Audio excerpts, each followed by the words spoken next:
Pencəyin uzunluğu nə qədər olmalıdır? Kostyum və ayrı satılan pencək, ona blazer də deyirlər, fərqli uzunluqlarda olur. Kostyumun pencəyi biraz uzun olur, amma ayrı satılan pencəklər biraz daha qısa olur.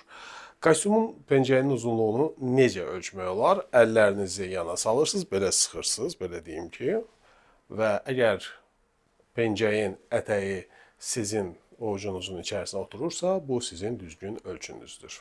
Bu daha çox kostyumlara aiddir. Belə bir qayda var ki, pencək bədəni iki yerə bölməlidir. Yəni tam olaraq ortasına kimi gəlməlidir.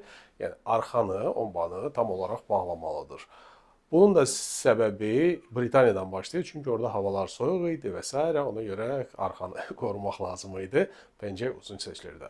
Amma İtaliyada iqlim daha isti olduğu üçün orada qısa pencəklərə üstünlük verirlər. Ayrı satılan pencəkləri nəzərdə tuturam. Bəs ayrı satılan pencəyi necə hesablamaq olar? Ayrı satılan pencəkdə isə biraz daha qısa olur. Onu necə ölçmək olar? Demək olar ki, baş barmağın yuxarı hissəsinə kimi uzunluq ola bilər. Biraz da qısa ola bilər, amma əsas odur ki, arxanı örtsün.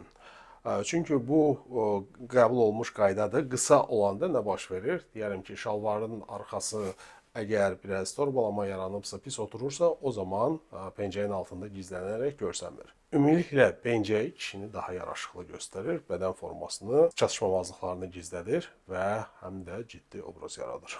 Ona görə pencək geyinin. Bəs siz hansı uzunluqda pencəyə üstünlük verirsiniz və niyə?